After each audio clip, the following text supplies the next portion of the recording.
सत्ता में रहना है। अगर अभी नहीं किया जाएगा तो 2029 तक जो ये करना चाह रहे हैं परसीमन 2011 के जनगणना के आधार पर, वो नहीं खत्म हो पाएगा। तो ये सब करने के लिए एक तरह से प्लान बनाने के लिए कि परमानेंटली हम सत्ता में कैसे रह सकते हैं और कैसे करें, महिलाओं का इस्तेमाल करके महिलाओं के नाम पर हम आरक्षण लें। अगर ये लोग सहमत होंगे, पारित हो जाएगा तो एक तरफ हम ये कर लेंगे, दूसरी तरफ से हमें सारी स्वतंत्रता मिल जाएगी कि काट पीट भी करिए, सीटों में किसी तरह से भी आप परसीमन करा दीजिए। 2011 के जनगणना के आधार पर होगा तो जाति जनगणना का भी कोई उनको रिकॉग्निशन नहीं लेना पड़ेगा। तो ये साफ है कि उन्होंने सोचा चलो पारित हो जाएगा तो जीत, पारित नहीं होगा तो हम हर नेता के सामने बाकी पार्टियों को महिला विरोधी कहकर महिलाओं के मसीहा बन जाएंगे। तो आप महिला हैं, हम जानती हैं कि महिलाओं का मसीहा बनना इतना आसान नहीं है, करके दिखाना पड़ता है। एक इतिहास है, कांग्रेस पार्टी का एक इतिहास है, विपक्षी दलों का एक इतिहास है, भाजपा का इतिहास है महिलाओं के संदर्भ में, और वो इतिहास बहुत स्पष्ट है। आपके खड़े होने से सदन में उसका विपरीत कहने से कोई फर्क नहीं पड़ता। महिलाएं देख रही हैं, उन्नाव को देखा, हाथरस को देखा, ओलंपिक की खिलाड़ियों को देखा, यहीं दिल्ली में सड़क पर बैठी थी, किसने पूछा उनको?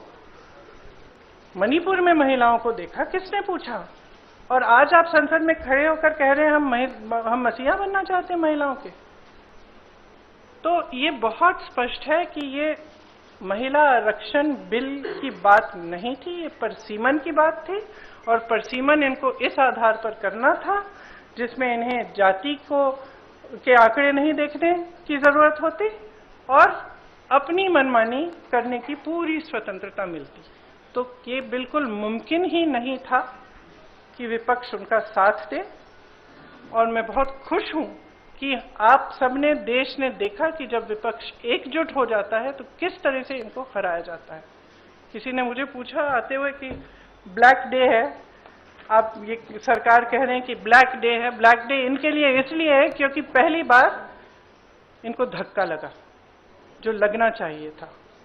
आज की महिलाओं की समस्याएं बहुत ज्यादा बढ़ रही हैं, संघर्ष बढ़ रहा है, बेवकूफ नहीं है महिलाएं, सब कुछ देख रही हैं। वो पीआर, मीडियाबाजी वो अब नहीं चलेगी। कुछ ठोस करना है तो आप 2023 में जो सर्वसहमति से जो विधेयक पास हुआ था, पारित हुआ था, सारे दलों ने उसका समर्थन किया था, उसको लाइए। उसमें अगर कुछ एकाध संशोधन करना है छोटा, ताकि वो अभी लागू हो सकता है, करिए, और उसको अभी लागू करिए। महिलाओं को हक दीजिए, अभी दीजिए, लेकिन उसको आप घुमाकर और दूसरी चीजों के साथ उसको अटैच करके आप गुमराह करने की कोशिश मत करिए। सीधी सी बात है, इसको अभी करिए, हम सब तैयार हैं। अब आप पूछिए।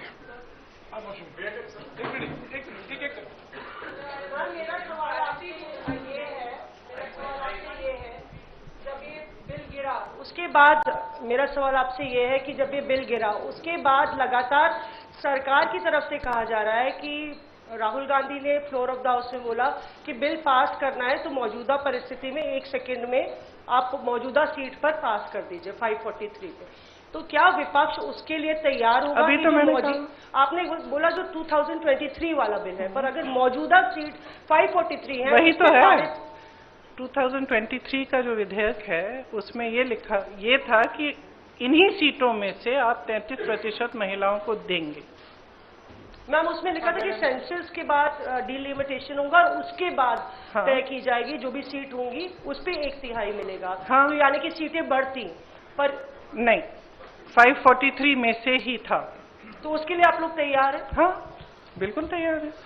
जी प्रियंका जी, दो दिनों तक हमने बहस देखी और अब क्रेडिट उधर से भी क्लेम किया जा रहा है, आप लोग भी दावा कर रहे हैं। नहीं, हम क्रेडिट का दावा नहीं कर रहे हैं।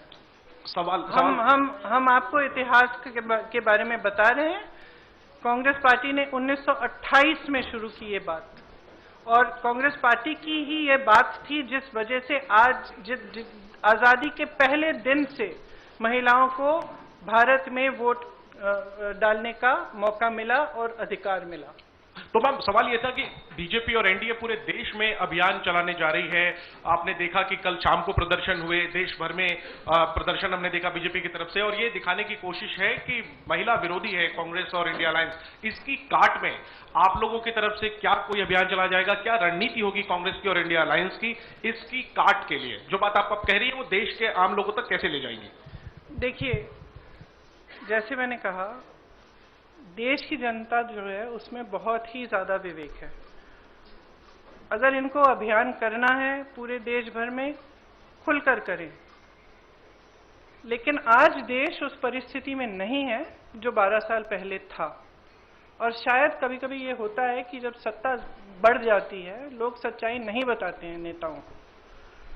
तो इस पूरे ये जो पूरा पिछले 2-3 दिनों में हुआ, इससे कुछ हद तक ये भी दिख रहा है कि ये समझ नहीं पा रहे हैं कि आज भारत बदल गया है। भारत की जनता देख रही है, समझ रही है कि मीडियाबाजी, पीआर बाजी, ये बड़े बड़े अभियान, इतना सारा पैसा डाला जाता है इसमें, ये चल नहीं रहा है। ये अब चल नहीं रहा है। कल बार बार अमित शाह जी कह रहे थे, आदरणीय अमित शाह जी कह रहे थे कि हमारी बातों पर भरोसा करिए। कोई भरोसा नहीं कर रहा है। असली पॉइंट तो ये है कि जनता का भरोसा उठ रहा है। तो आप जब कुछ कह रहे हैं तो उसको फेस वैल्यू पे जनता आज नहीं ले रही है।